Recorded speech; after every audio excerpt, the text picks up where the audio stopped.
all here with Chief Golden Eagle, also known as Standing Elk.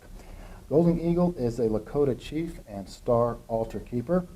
He is the founder and visionary for the Star Knowledge Conferences, which is a yearly gathering of indigenous elders who feel it's time to share tribal knowledge about extraterrestrials. He has traveled the country speaking out about extraterrestrials from his unique Native American perspective, and he's here with us today. Golden Eagle, welcome.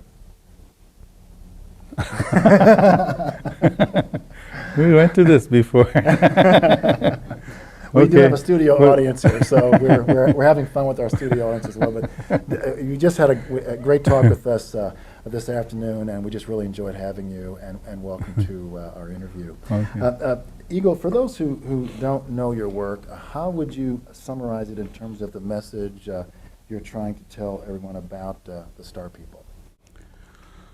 I think it's a matter of how we conceive and how our perceptions are about who we think is and how life is. You know, there's a whole perspective of teachings and lessons and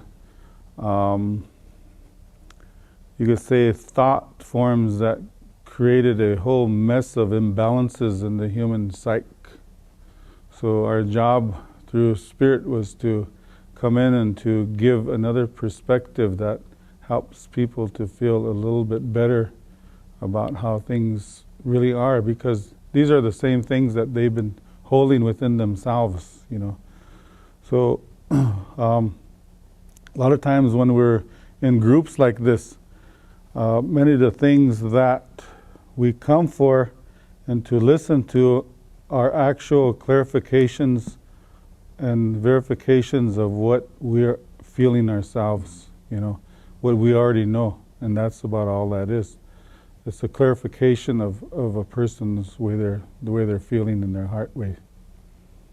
So you're then saying that your message is to, and along with in terms of the Star People, are here to help us to clear ourselves, to clear our psyches in that way? Yeah, I'll have to say and give the honors to the sacred earth people, the star nations, and ascended mastery realms for all of their understandings, because none of this come from me. I'm just the messenger. I'm just the boy standing out on the street throwing the newspapers out. So that information, that understanding belongs to those realms, to our brothers and sisters. And in general, how would you characterize the Native American perspective on the Star People? Characterize? Well, it goes beyond that, because everything that we do came from the stars. Everything that we are come from the stars, come from water. And our whole life way on Mother Earth come from the star, teachings of the stars. So your sense of it is that the indigenous peoples believe that we're all sourced from cosmic forces, the stars, and such.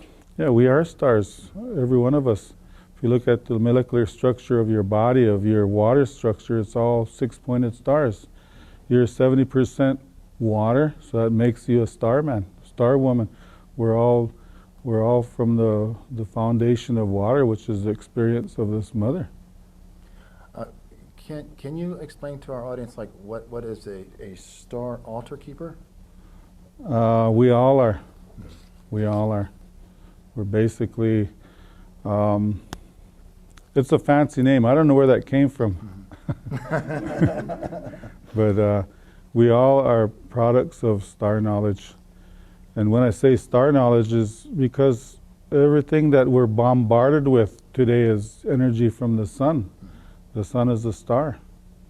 You know, everything that we see as light, even as the moon is a reflection, you know, of the sun. And it's light, it's a star energy.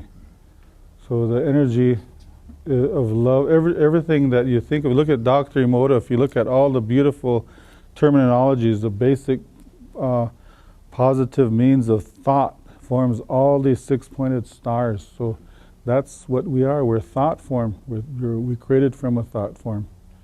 We're all stars. So we're all Star energy. altar keepers. Yeah, all of us. Will you tell us what the Star Knowledge Conference is and what inspired you to start it?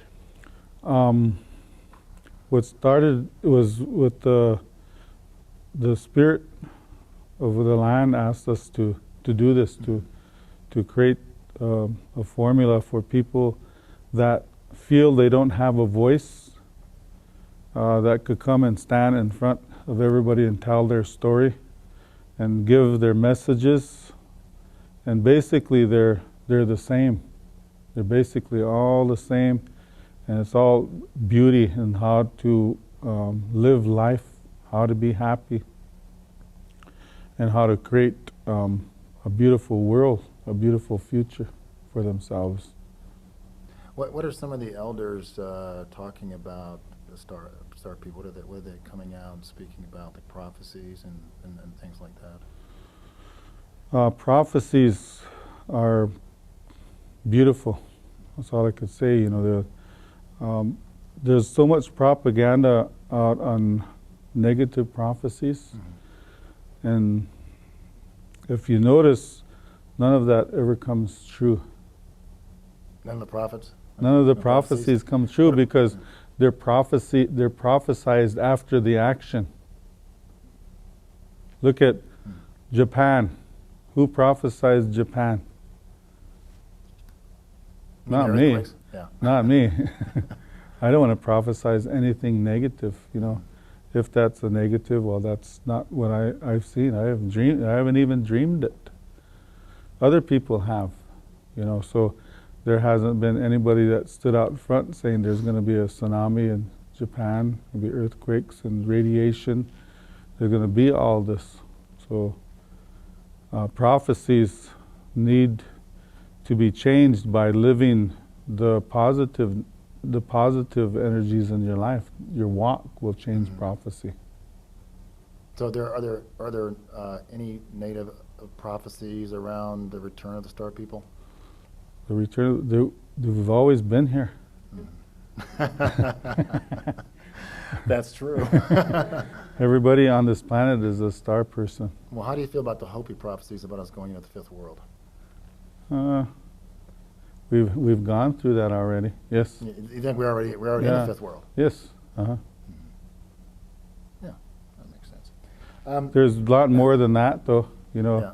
if you look at each age, we're in this time of Aquarius. We're coming in this time of Aquarius. So each world, from the time of White Buffalo Calf Woman, when she came, is an age of Pisces, see? So this is a world, yeah. From that time, yeah, it could be the fifth world. But it's beyond that. You know, we're looking at 5 million years ago when the first footprint of man showed on Mother Earth. Right. So yeah, we're beyond the fifth world. Yeah. I know that you have been involved in a project with other medicine people around deciphering symbols that were found on crashed UFOs. Can you speak to that?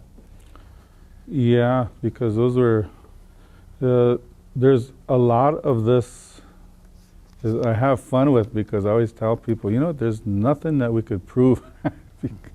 There's nothing that we could prove on a spiritual level. And it's simply because they took this definition called dimension and they put the term 3 to it, that there's dimension is only defined by 3 things, so they call it 3D. So just doing that limits you to so much. So anything from the 4th dimension on up can't be proven in the 3D world. 0. Because by definition, it won't exist.